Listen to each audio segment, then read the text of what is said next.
हाँ भी क्या हाल है। मेरा नाम है अलीज़र और आप देख रहे हैं मेरा ज़रनामा। आज की वीडियो का टॉपिक होगा एसआरके की नई मूवी पठान का इंडिया में बॉयकॉट, और ये जो बॉलीवुड के ऊपर डार्क पीरियड आया हुआ है इसको हम डिस्कस करेंगे और इसके बिजनेस एंगल्स को देखेंगे। तो घुस के पढ़ते हैं बिजनेस, बॉलीवुड और एसआरके में। वैसे एसआरके में घुसेंगे नहीं, लेकिन घुस के पढ़ते हैं। सबसे पहले सलमान खान हिंदू फैनेटिक्स का शिकार बना, उसके बाद आमिर खान बना, और उसके बाद अब शाहरुख खान जो 7 साल बाद बॉलीवुड में एंट्री ले रहा है वो भी इसका शिकार बन गया। उसकी मेन वजह ये बताई जा रही है कि शाहरुख खान ने अब से 2 महीने पहले उम्रा किया, उसके बाद वो वैष्णो देवी गया और उसने वहाँ जाके पूजा पाठ की। अब शाहरुख खान, आमिर खान, इन लोगों को उम्रे के साथ साथ पूजा पाठ क्यों करनी पड़ती है, उसकी वजह जियोपॉलिटिकल और सोशियो पॉलिटिकल है, जो आज हम डिस्कस करेंगे।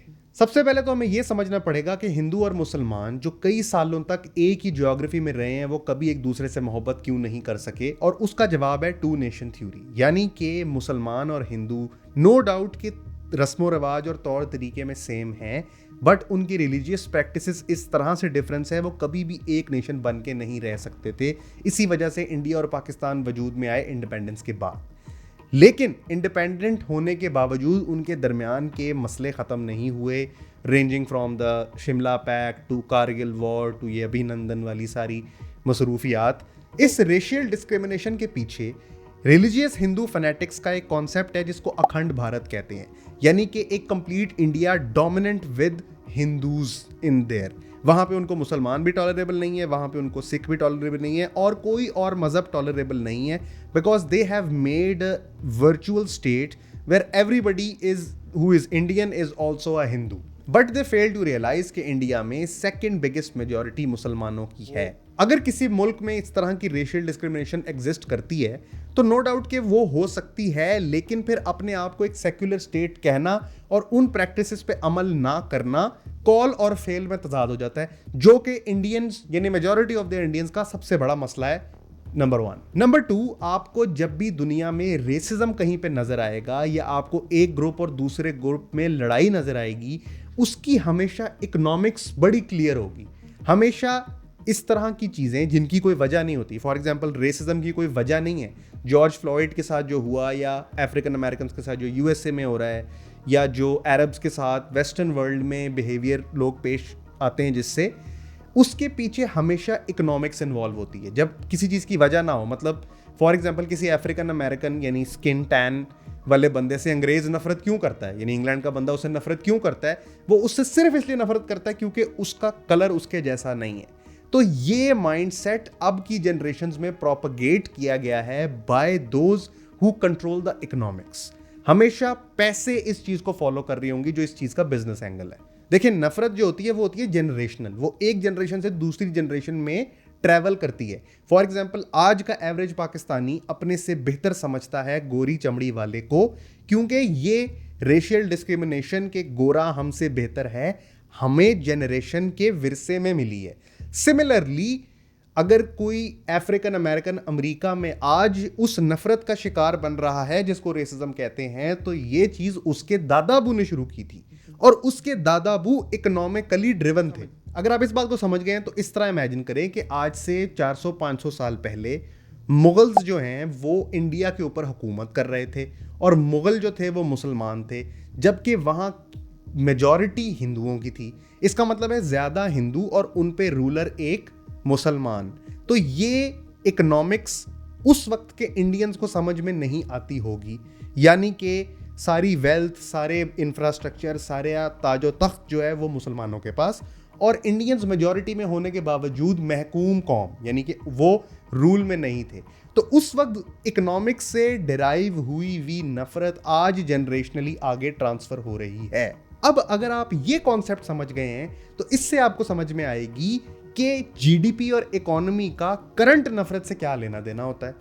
अब देखें, 183 बिलियन डॉलर्स की इंडस्ट्री है बॉलीवुड की, और 183 बिलियन डॉलर्स जीडीपी में एक बहुत बड़ा रोल प्ले करता है, और उस जीडीपी का पार्ट डोमिनेंटली सन 2000 से लेके 2018-19 तक मुसलमानों के हाथ में रहा। जैसे आमिर खान, सलमान खान, शाहरुख खान, अक्षय और अजय देवगन वो 2 लोग हैं जो डिफरेंट रिलीजन होने के बावजूद इस लीग में एंटर होने शुरू हुए हैं, वरना डोमिनेंस इन 3 खान्स की थी, और खान्स जो हैं वो मुस्लिम्स हैं, और मुस्लिम्स होने की वजह से रिलीजियस हिंदू फनेटिक्स यानी राम सेना और बीजेपी के लिए वो एक प्रॉब्लम का बायस हैं, because majority of the revenue is being controlled by the people who are not their religion. ये है असल नफरत की वजह। समझ रहे हैं इस बात को? ये वही वाला कनंड्रम है जो पाकिस्तान में MQM, मुहाजिर और ये सब लोग चीखते हैं कि हमें बराबर के राइट्स नहीं मिलते। This is why many of the people have concerns with Punjabis के GDP का मेजॉरिटी पार्ट पंजाबी कंट्रोल करते हैं, जबकि मेजॉरिटी सरमाया कराची के थ्रू आता है। तो ये जो पंजाब और सिंध वाली बहस होती है कि बजट, ये सेम कनंड्रम है कि मुल्क में मेजॉरिटी किसी एक रिलीजन से है लेकिन कंट्रोल किसी और रिलीजन के लोगों का है। ये वाला जो मसला है ना, ये असल बॉयकॉट कल्चर को प्रोपेगेट करता है। दुनिया में कहीं भी आपको अगर इस तरह की नफरत का प्रोपेगेंडा नजर आएगा, फॉर एग्जांपल LGBTQ कम्युनिटी जो करंटली पाकिस्तान में जिस कनंड्रम से गुजर रही है, आपको इसके पीछे मूव होने वाली पॉलिटिक्स और इसके पीछे मूव होने वाला रेवेन्यू नजर आना चाहिए कि ये कौन सी चीज़ कौन से लोग प्रमोट कर रहे हैं और कहाँ से आ रहा है, और इससे इंतशार किस तरह फैल रहा है, किस तरह कंट्रोल शिफ्ट करने की कोशिश की जा रही है। अगर आप ये समझना शुरू हो जाएं तो आप ट्रू कैपिटलिस्ट और कांटियन सोसाइटी में एक्ट करके अपने आप को राइचियसनेस की तरफ लेकर जा सकते हैं। So whenever something is going on in the world and it's so big that many bigger individuals or institutions are on a fight with each other, you should know that some propaganda is being pushed so that the revenue can flow the other way. So for example, the feminism tehreek in the West only got propagated because World War I और World War II में बहुत सारी labour force मर गई थी, कोई 50 million बंदे मर गए थे, and in order to run their industries they needed those women to come out and work. Hence the wave of feminism came, and all the economy students will agree with it, came so that the labor force difference can be met.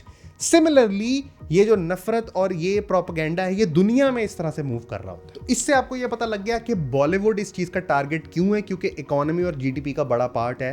But coming to the Bollywood now, the dominance of the people who are not a part of majority community is an issue for the other party in India. इस चीज़ को आज का शुरू नहीं किया हुआ, ये चीज़ slow poison की गई है एक एवरेज इंडियन के अंदर और एक एवरेज इंडिया में रहने वाले मुसलमान के अंदर, और ये boycott culture Aahista Aahista develop हुआ है अनटिल अनलेस कि ये एक मॉब मेंटालिटी बन गई है।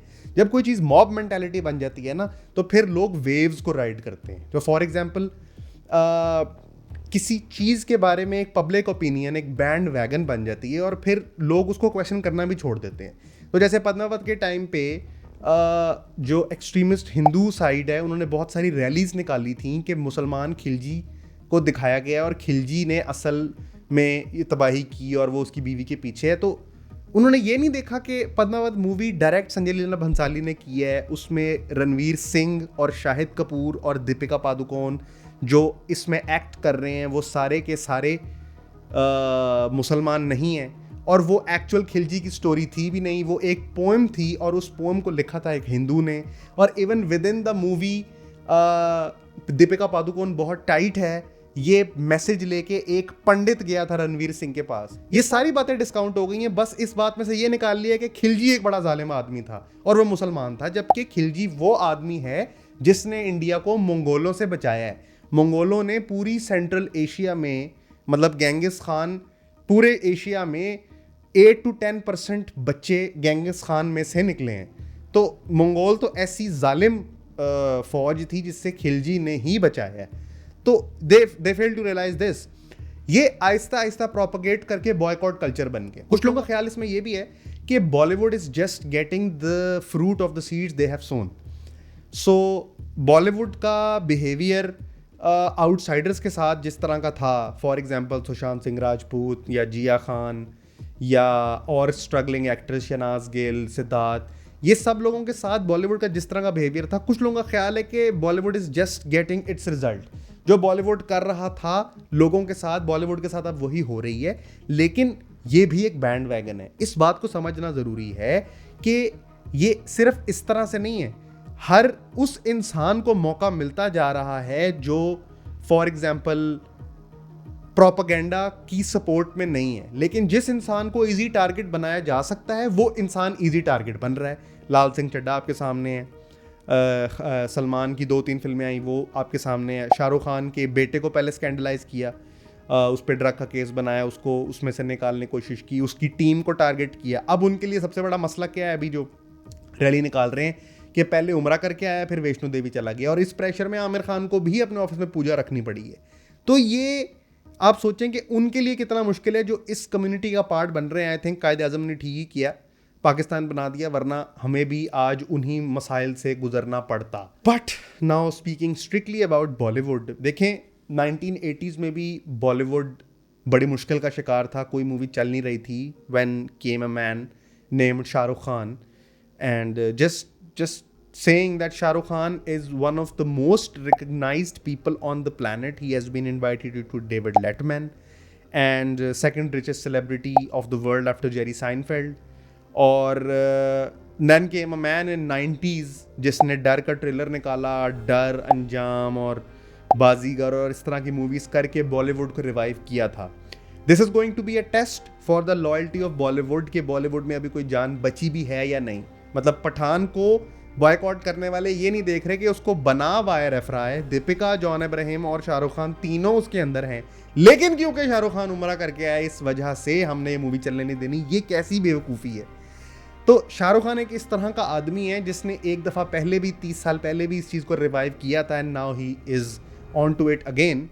एज अ पाकिस्तानी क्या हमें इस मूवी को देखना चाहिए या इसके क्या इकोनॉमिक प्रॉब्लम्स हो सकते हैं, उस पर मेरा ओपिनियन ये है कि यार देखें, बात ये है नेटफ्लिक्स आपने सब्सक्राइब की हुई है, आप नवाजुद्दीन सिद्दीकी, पंकज त्रिपाठी, अमेजॉन प्राइम पे, यूट्यूब पे, इन मिर्ज़ापुर, इन सब के आप फ़ैन हैं। इसका मतलब इस बात को तो एक्सेप्ट कर लेना चाहिए कि आर्ट या आर्टिस्ट जो है वो जियोग्राफिकली बाउंड नहीं होता। मतलब वैसे अमेरिका से एसोसिएटेड कितनी चीज़ें हम वैसे बॉयकॉट कर देते हैं, लेकिन मूवी तो देखने जाते हैं ना, वो तो प्रीमियर पे हम मूवी देखने गए होते हैं। तो वो हॉलीवुड है, हॉलीवुड उससे पैसे कमा के अमेरिका को देगा, अमेरिका उससे WMD बनाएगा, WMD बना के कहाँ पे बम मारेगा। ये एक ऐसा साइकिल है जिसमें से या तो आप कंप्लीटली निकलें या फिर आप ना निकलें। और अगर आप नहीं निकले इस बात को माने कि आर्टिस्ट और आर्ट जियोग्राफिकली बाउंड नहीं होते, जियोपॉलिटिकली बाउंड नहीं होते। कांस फिल्म फेस्टिवल में सभी जाते हैं और ऑस्कर भी सभी देखते हैं, वो एक अलग चीज़ है। ये वाहिद चीज़ है जो ट्रांसपास करती है आपकी जियोपॉलिटिकल इकोनॉमी को। तो एज अ पाकिस्तानी आपको पठान को बॉयकॉट नहीं करना चाहिए मेरे ख्याल से। तो आपको पठान को पूरा चांस देना चाहिए ये देखने का कि क्या वो बॉलीवुड के रिवाइवल में वो रोल अदा कर रहा है जो उसको करना चाहिए, जो मसाला फिल्म की रिक्वायरमेंट है जो नहीं हो पा रही वो क्या पूरी हो रही है। तो इस हवाले से मेरा वर्डिक्ट तो ये है कि पठान को बॉयकॉट करना बनता नहीं है। बाकी जो इंडियन मेरी इस वीडियो को देख रहे हैं उनको मैं ये कहना चाहूँगा कि आपकी गलती नहीं है। मतलब मेजॉरिटी ऑफ द इंडियंस, जिन कुछ मेरे फैंस भी हैं, कुछ से मेरे डायरेक्ट ताल्लुकात भी हैं, उनसे मैं यही कहना चाहूँगा कि भाइयों, आपका मीडिया, आपके पॉलिटिशियन और आपके इर्द गिर्द के मैक्सिमम लोग जो बीजेपी और राम सेना के सपोर्टर्स हैं, देखें हमें भी पता है कि 26/11 क्या है, हमें भी पता है 92 में क्या मसले हैं, हमें भी पता है कि क्या क्या प्रॉब्लम्स हैं, लेकिन उसके लिए आप एवरेज पाकिस्तानी को हेट्रेड नहीं दे सकते। आपका मीडिया और आपके पॉलिटिशियन आपके साथ यकी का पार्ट बजा रहे हैं। जैसे पाकिस्तान में इंडिया के खिलाफ प्रोपेगेंडा किया जाता है, वैसे इंडिया में पाकिस्तान के खिलाफ प्रोपेगेंडा किया जाता है। और अगर आपने अपना ये पाताल लोक देखी है तो आप पाताल लोक में जो रियलिटी उन्होंने दिखाई है ना कि कुछ नहीं मिल रहा तो पाकिस्तान पर डाल दो, इस बात को समझने की कोशिश करें। और बिला वजह बॉयकॉट, ये अब मैं सबसे कह रहा हूँ कि बिला वजह बॉयकॉट, बिला वजह बैंड वैगन, बगैर इकोनॉमिक्स को समझे। अगर आप मेरा चैनल देखते हैं और आप इकोनॉमिक्स को समझे बगैर कोई डिसीजन ले रहे हैं तो मैं यकीन नहीं करूँगा कि आप चैनल देखते हैं, क्योंकि पहले हमने LGBT की भी बात की, ये सब इकोनॉमिक प्रोपेगेंडाज होते हैं और इसके पीछे कोई ना कोई वजह होती है। ना आपने राइट लेना होता है ना आपने लेफ्ट लेना होता है, आपने बैठ के सिगरेट लगा के तमाशा देखना होता है। तो ये है क्रक्स ऑफ द मैटर। अगर ये वीडियो समझ आई और इस तरह की वीडियो को पसंद करते हैं तो इस चैनल को सब्सक्राइब करें। मुझे कमेंट में ज़रूर बताइएगा कि आपको कैसे लगा ये ओपिनियन, क्या आप इससे एग्री करते हैं, डिसएग्री करते हैं। कोई इशू हो तो उसके लिए मेरा इंस्टाग्राम, टेलीग्राम दोनों अवेलेबल है, नीचे लिंक दिया हुआ है। I hope you like the video. This is your boy AZ, over and out.